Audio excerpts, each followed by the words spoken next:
ప్రభునందు ప్రియమైన శ్రోతలకు వందనములు. ఈ పోడ్కాస్ట్ కార్యక్రమం నాకు స్వాగతం. మీ అందరి కొరకు ఈ కార్యక్రమమును ప్రసారం చేయుచున్నాం. విని దైవాశీస్సులు పొందుకోగలరు. మీకు తెలుసు కదా, ఈ వారం అంతా కూడా విశ్వాస పాఠాలని ఒక్కొక్కరి లైఫ్లో నుండి వాళ్ళు ఎంత ఫెయిత్ఫుల్గా ఉన్నారని నేర్చుకుంటున్నాము. మరి ఈ రోజైతే యేసేపు యొక్క విశ్వాసం గురించి తెలుసుకోబోతున్నాం.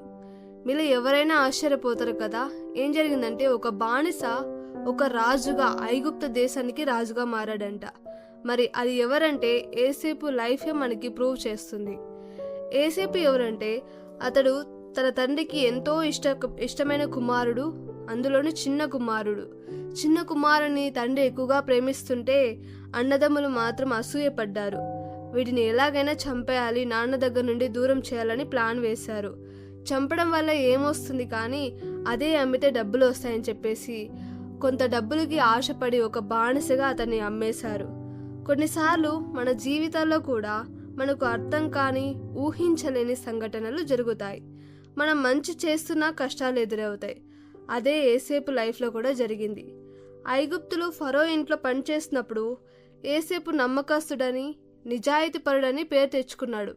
కానీ ఆ యొక్క అధికారి భార్య మాత్రము యేసేపును తప్పుడు మనిషిగా చూపించాలనుకుంది. ఆదికాండము 39:10. దినదినము ఆమె యేసేపుతో మాట్లాడుచుండెను గాని అతడు ఆమెతో శయనించుటకైనను ఆమెతో నుండుటకైనను ఆమె మాట విన్నవాడు కాడు.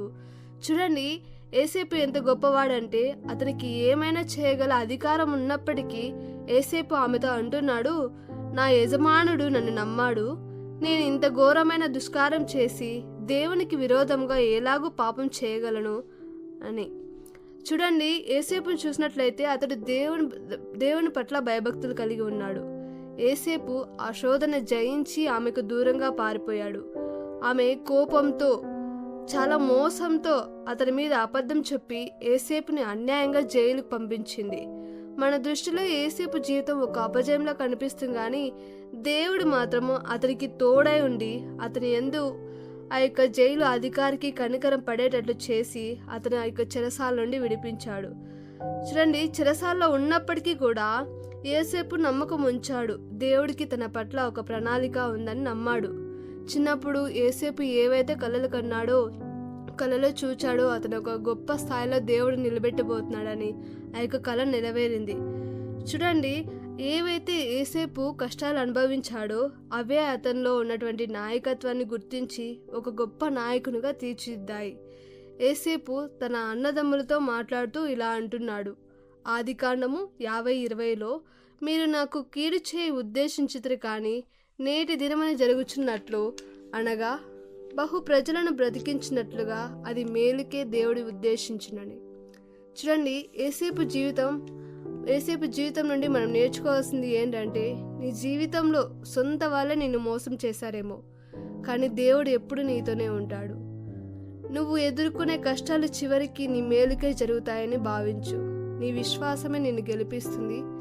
దేవుడు యేసేపుకు తోడైండినట్లు నీకును తోడైండును గాక. ఆమేన్. God bless you. ఈ కార్యక్రమమును గూర్చి మీ సలహాలు మరియు మీ ప్రార్థనా అవసరతల కొరకు మమ్మను సంప్రదించవలసిన మా ఫోన్ నంబర్ 9480585039 మరియు ఈమెయిల్ ఐడి info@fibaonline.org.